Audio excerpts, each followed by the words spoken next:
本也无要转伊啊，特别去杀地球仪，啊无精人班拢袂去杀，这漂亮哦，哎，没有迄个进行一个故事，应该无甲因讲过，一个督学哈，去到一个乡下的学校，然后看到那个小朋友，小学2年级哦，拿着地球仪在玩，当球在玩，你知道？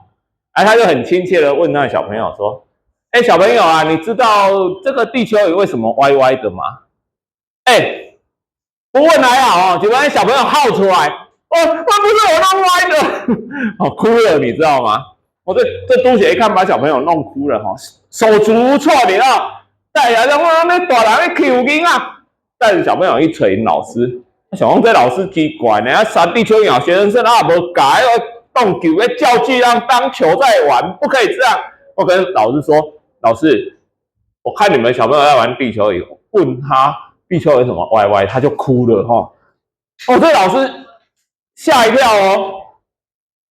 报告督学，我们乡下学校家长都种田，小孩也没补习，也没时间管小孩。我们小孩很笨呐，然后又不爱念书啦，可是我们小朋友还是有他的优点，他很诚实，说不是他弄歪的，一定不是他弄歪的。督学你要相信他。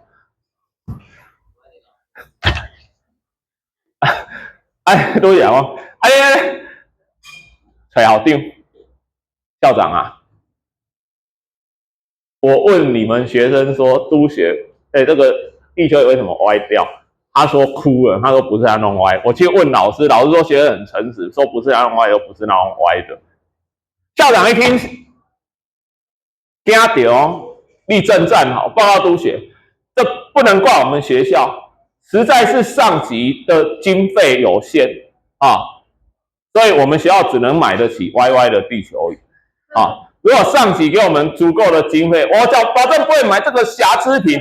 现在我马上下去把这些地球仪全部修好，全部把它弄直，个怪好啦，人问你当然没好出来啊，问题是，你怎么回答？地球仪为什么是歪的？好啦，等一下我们会解答，等一下我们会解答。咱给他先来讲，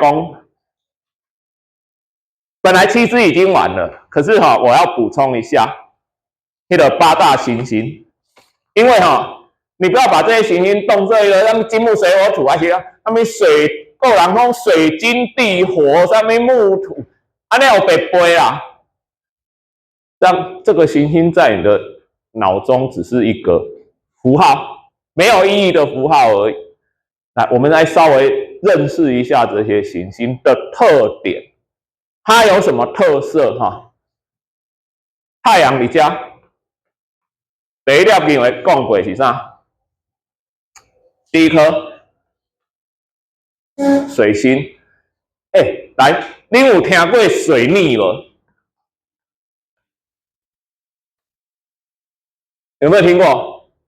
有人挂倒还是在水就是说我遇到水逆了？有没有听过？它其实是水星逆行的称呼。想要有水星逆行，依照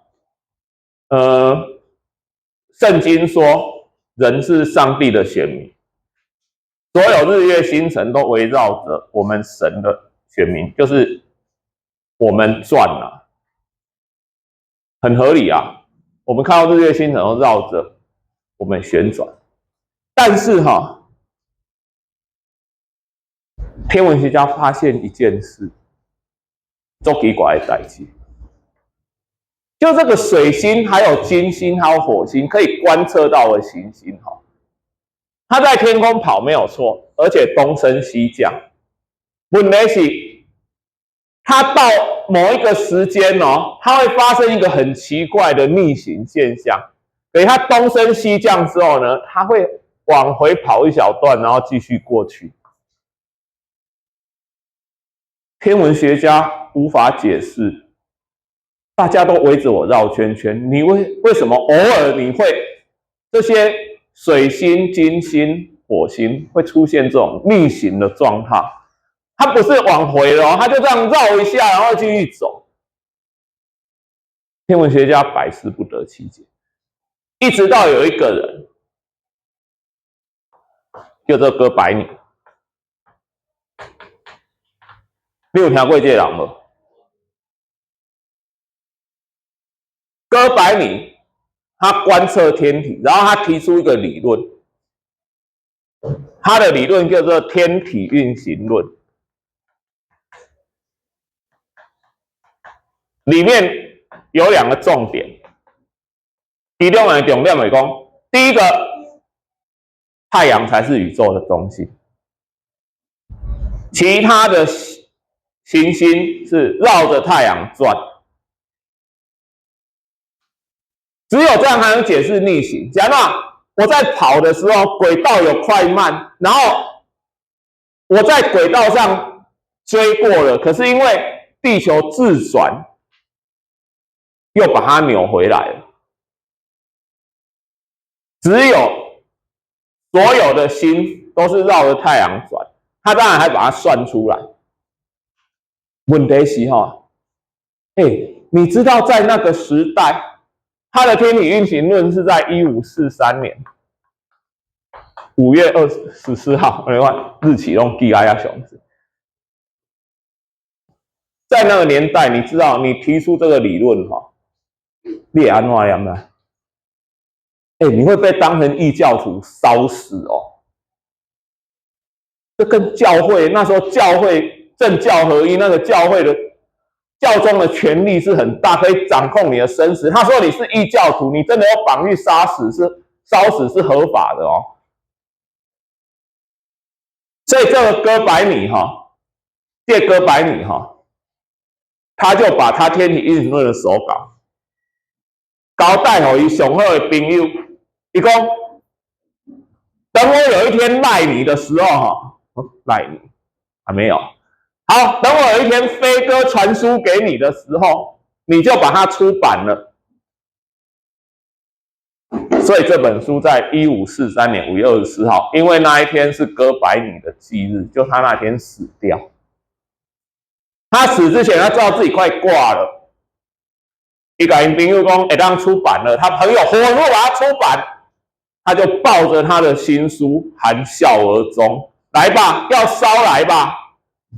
我家还省一笔火葬费用。你有刚记这种代志，记年代很难记历史年代很难记你相不相信？我今天跟你讲完之后，你就会记起来，而且都不会忘记。不相信来，我讲给你听。我讲一个故事，哥白尼这个天体运行论传到教宗的耳里，教宗很生气我来讲教宗会样讲台语他做想用台语骂讲这个哥白尼一天讲1.543讲我有诶无诶，一天讲1.543讲我有诶无诶。所以哥白尼天体运行论几年？1543年，1.543。你记起来无？会不会忘记？不会。你相信那件事是真的吗？你相信教宗会讲台语吗？当然是鬼扯的嘛。可是重点是什么？重点是你把它记起来了你讲什么？你要记的东西，你不是死记啦。那个记忆力很好的人，他是有方法啦。什么方法？编个故事。你有看到在电视内底有的人记数字最厉害。40个、50个数字给他看过一遍，盖起来，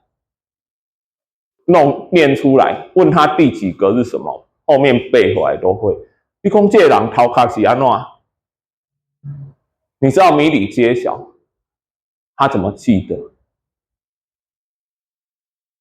当然这要训练，不是我教你，你今天就会了。但是它绝对不是死记，它把那个数字每个都变成一个东西。你细汉跟你幼稚园在学1、2、3、4、5、6、7、8、9、10的时候，有没有念过这个口诀？一什么一？没有。一什么一？铅笔一。二什么二？鸭子二。三什么三？蝴蝶三。四什么四？帆船四。五什么五？勾勾五。六什么六？哨子六。七什么七？拐杖七。八什么八？眼镜八。你看懂哦？我陪我小孩子念到现在，我都还记得每一个数字变成一个东西，然后他把这数字变成用这东西编一个故事，然后他把这个故事记起来，然后他在背数字的时候就回想这个故事。因为人会记得故事，但是数字对他是没有意义的。你讲，1543我记起来啊，5月24，5月24是免记啦。为什么？5月24只有我记得起来啊，因为那天是我生日啊。所以当我看到这个的时候，我很惊讶说：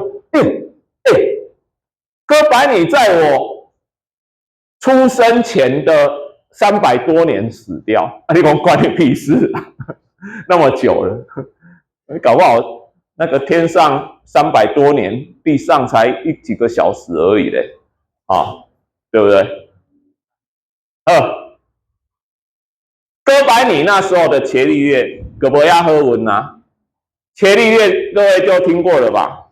你学牛顿力学都学到伽利略哈，伽利略就是哥白尼那时候的人。伽利略看到天体运行论，他公开说这个才是对的，哇，没对啦。他开始受到教会的迫害，没有被烧死，但是他在工作上、生活上开始受尽教会各种很明显的迫害。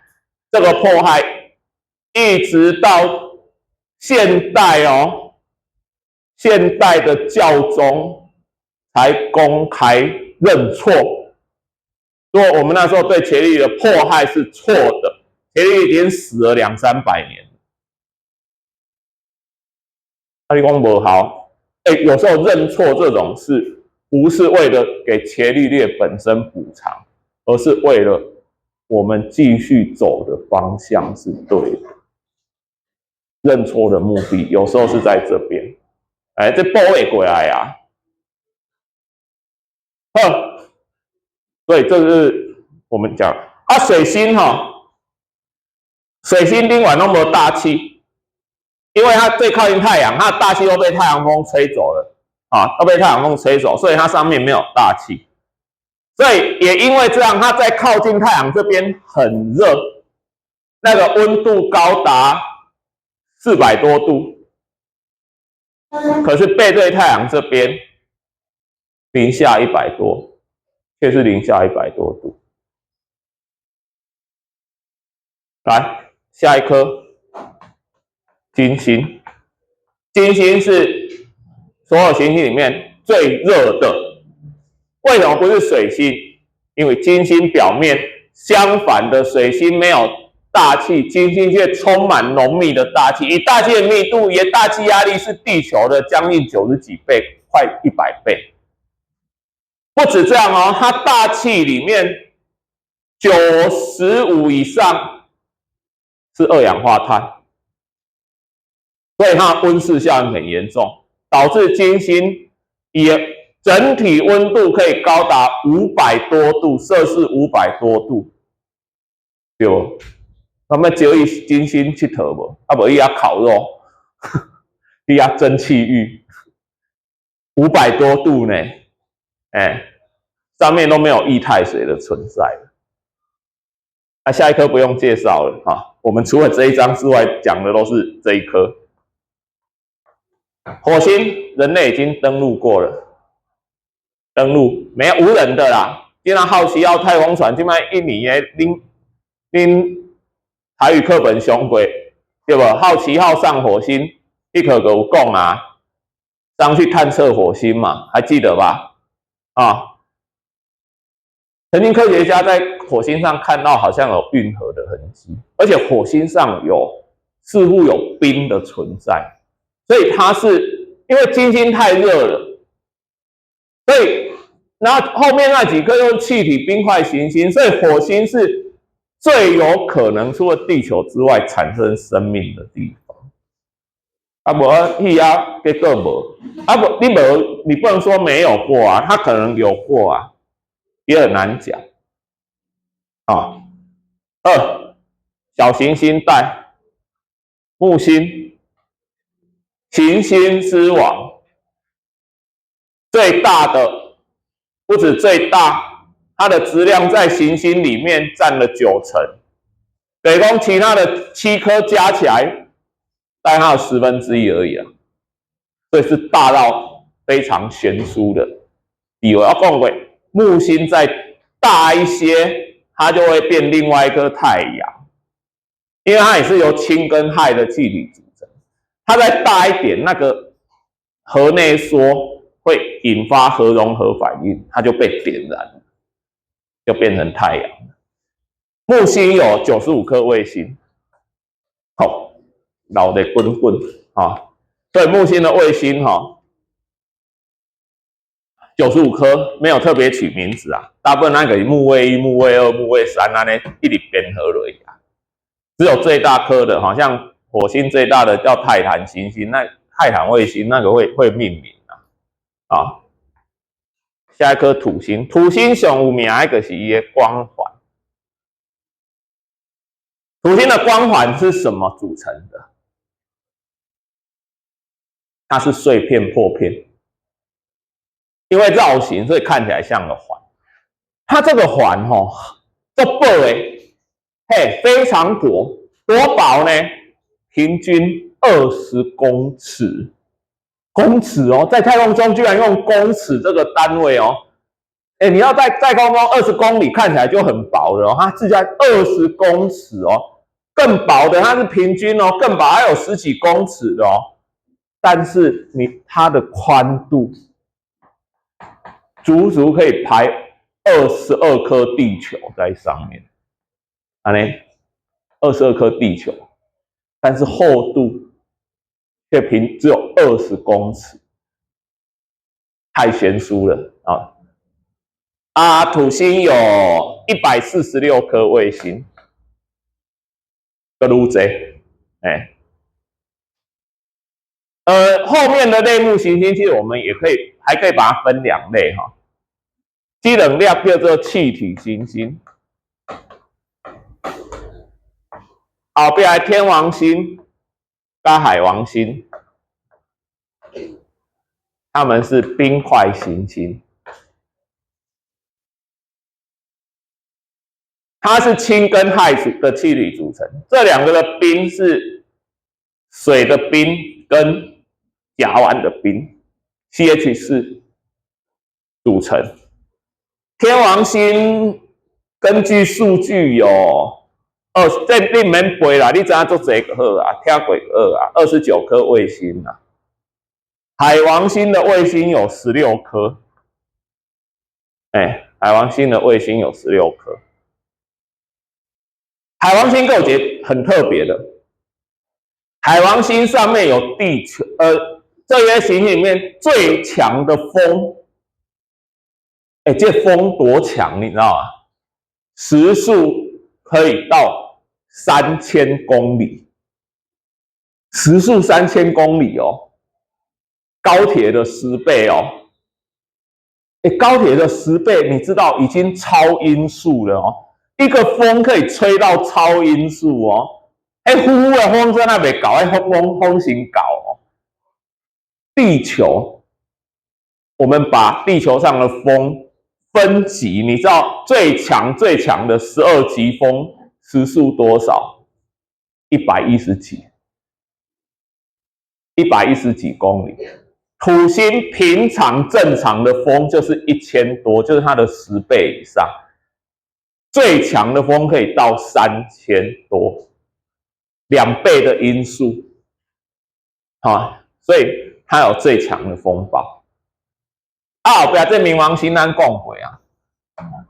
其实人类有派过太空船去探测过冥王星哦，而且这是一个很悲伤的故事，你知道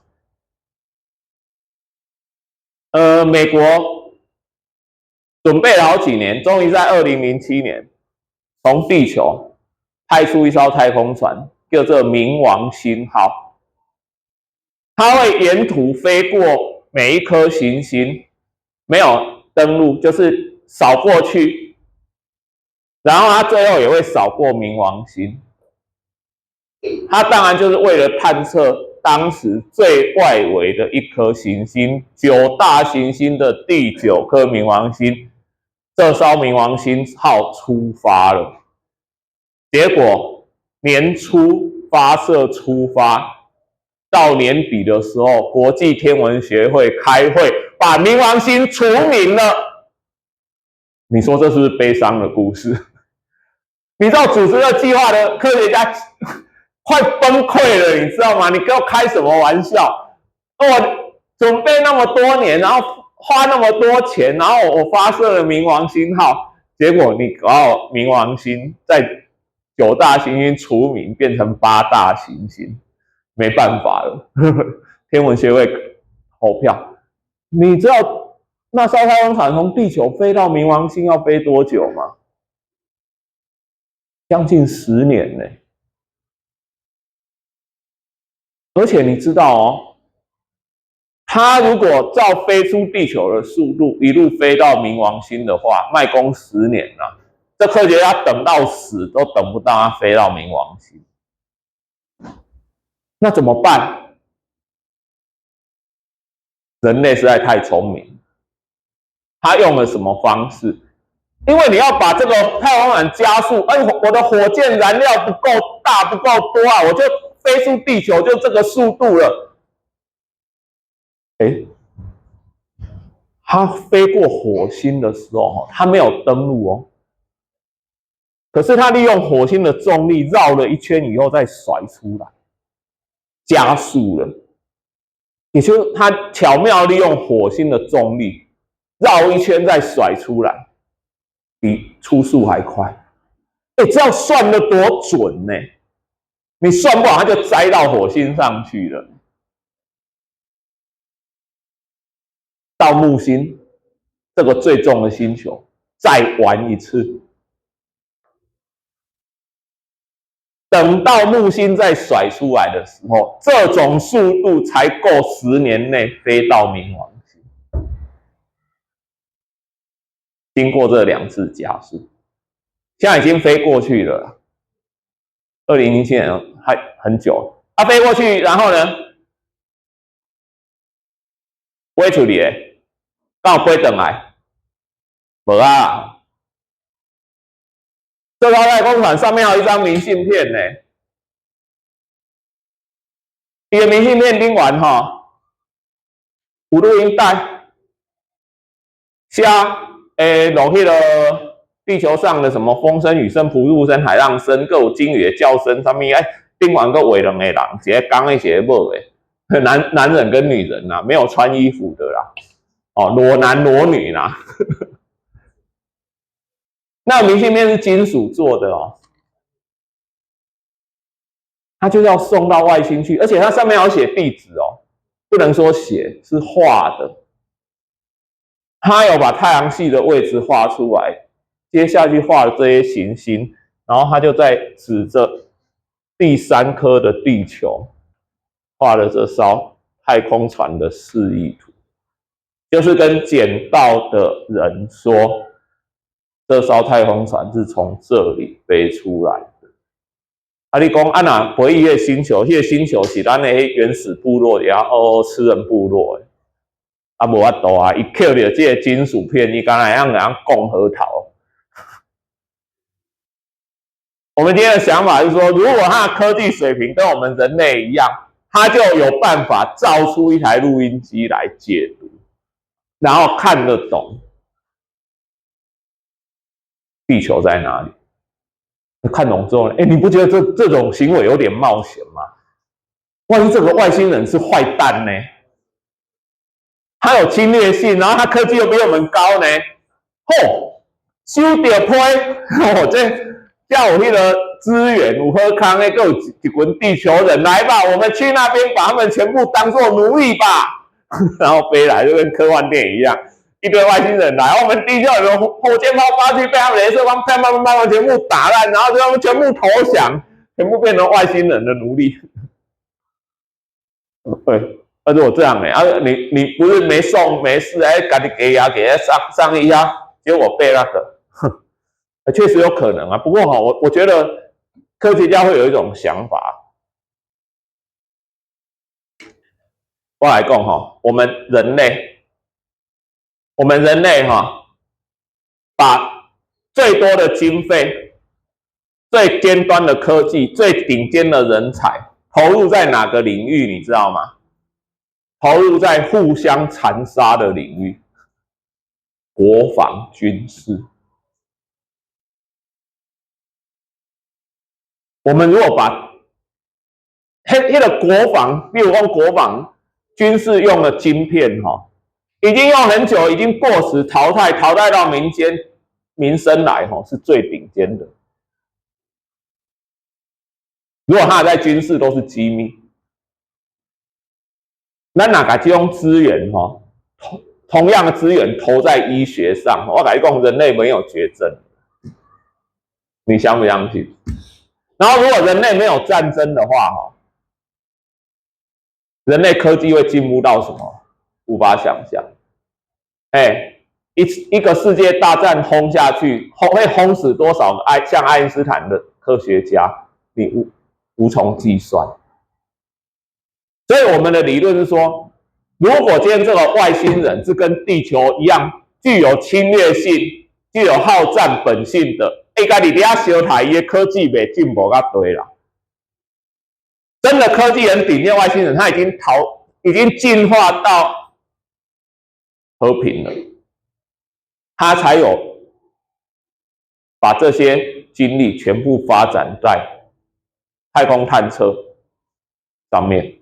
如果他重点是在军事科技去在征服，那他们自己的星球打打杀杀，他都来不及了。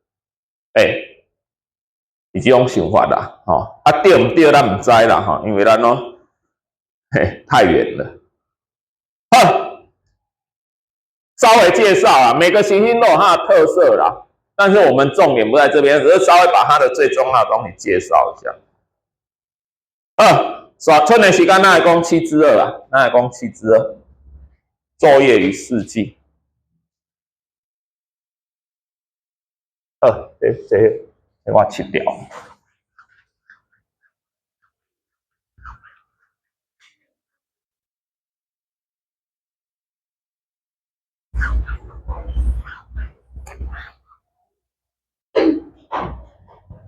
想要有白天有黑夜，依照讲地球中心日月星人转嘛，太阳转过上来就东升嘛，下去就西降。今麦不是，今麦是咱地球家己说太阳底下，我们转过来面对它就白天了，我们背对它就黑夜了。是地球在自转，造成白天跟黑夜造成昼夜交替，还有星辰的东升西降所以这个是地球自转造成。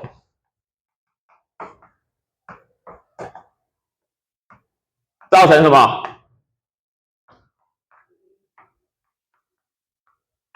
你敢没啦？昼夜交替，还有啥？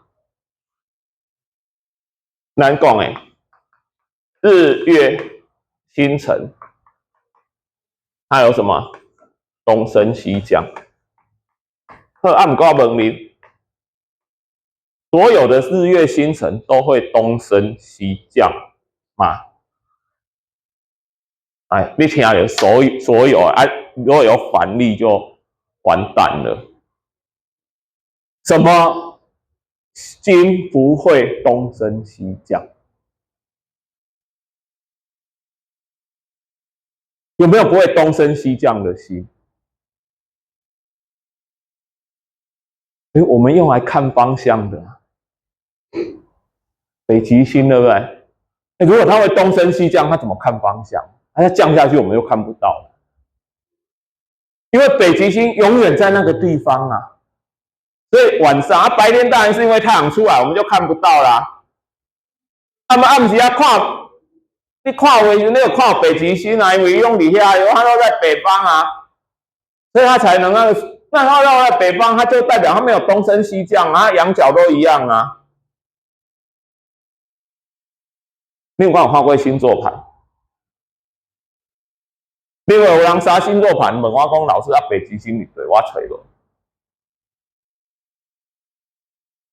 你真讲哦，你要把星座盘拿来哦，你真的没有看不到写北极星哦，怎么办？这瑕疵品吗？来，北极星是不会动，你在转星座盘，哪里不会动？中叶螺丝没动啊，中叶螺丝不会动啊。可是螺丝是铁的啊，你可不可以印制上去？印不上去啊。中叶螺丝中间那个有没有？星座盘中间是不是固定螺丝？它2层还可以转嘛？那个螺丝就是北极星啊，因为只有它不会动啊。对嘅哈，迄粒螺丝个北极星。你看我迄粒螺丝北极星，我讲老师啊，北极一里做根呢？结果带你去指什么？从大雄星座北斗七星一路指勺子口的7倍，直到北极星，你去看，北极星怎么这么暗淡啊？这么有名的星为什么这么暗淡啊？北极星好像4等星还5等星，我忘记了，勉强肉眼可以看到，可是很暗淡。北极星到底有什么特别？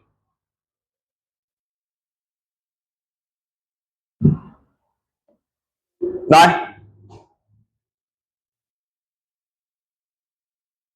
咱甲多这个问题，地球有什么歪歪的？地球有什么歪歪的？拄姐问讲地球有为什么歪歪的？你有阿讲？你俩讲地球仪是歪的，这样因为这地球是歪的啊，是不是？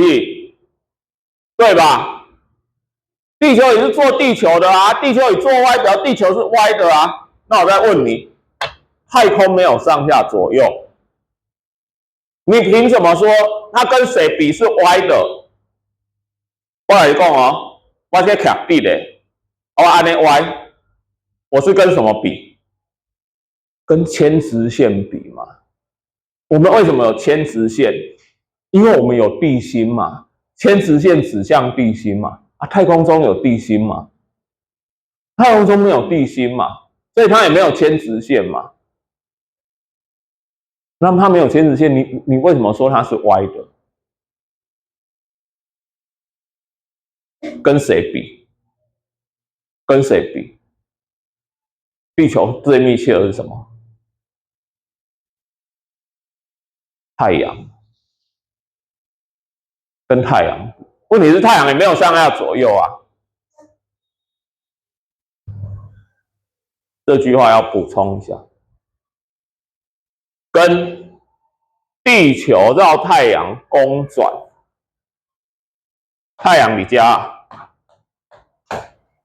地球绕太阳公转，有一个公转面，公转面有可以画一条铅直线，一个平面就可以画出一条跟平面垂直的线。地球的自转轴跟这个铅直线倾斜了23.5度，这个地球歪歪的原因。知影无？会晓讲啊哦。然后地球有自转轴，北极星怎么来的？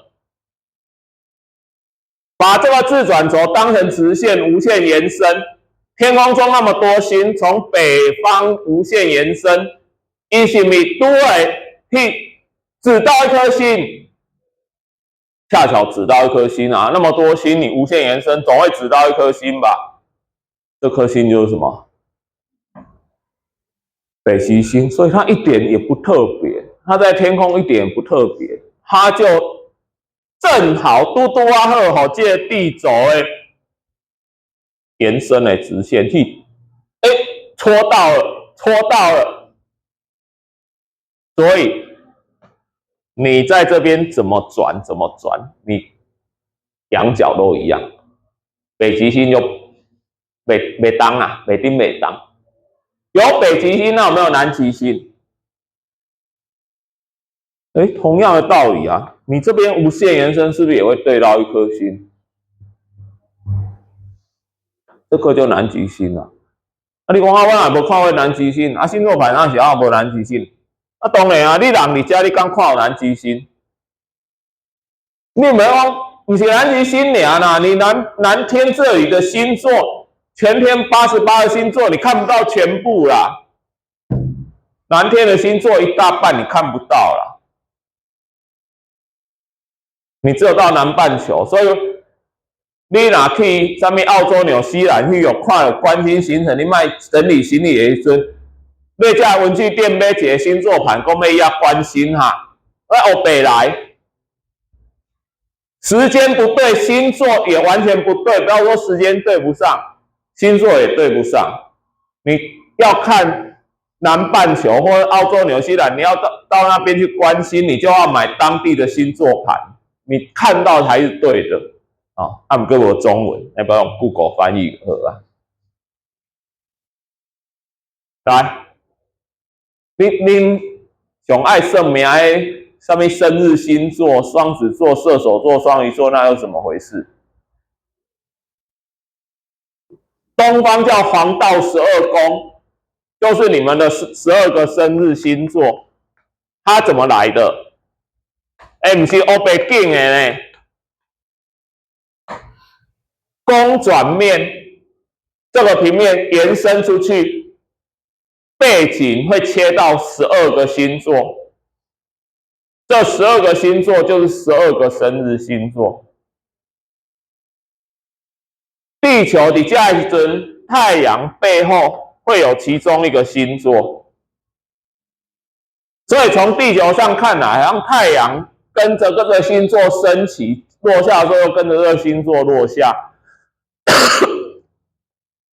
那就大伫家的，供给宫殿的艺术啊，太阳就好像他那个皇帝太阳神。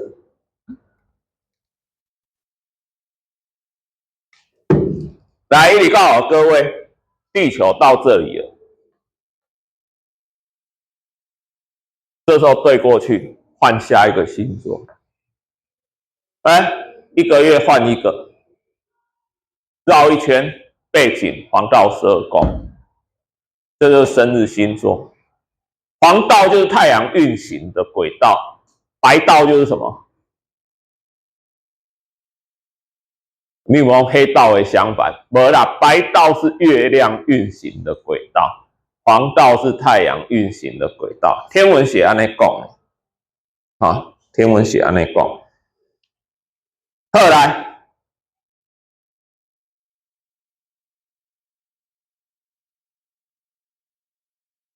地球自转加上公转，加上甲拄仔讲的地轴倾斜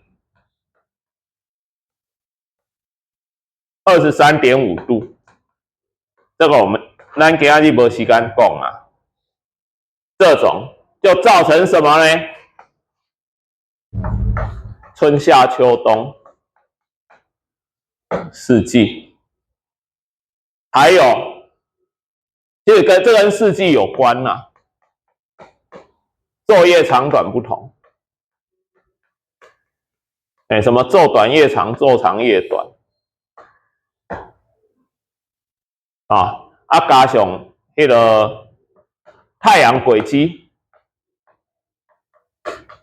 你若去阿里山看迄个日出伊边迄个。拢有画一个图，现在几月太阳会从哪个地方出来，哪个地方出来，哪个出来？每个季节太阳出来的地方都不一样，这嘛是前面这些的影响。就永昼永夜，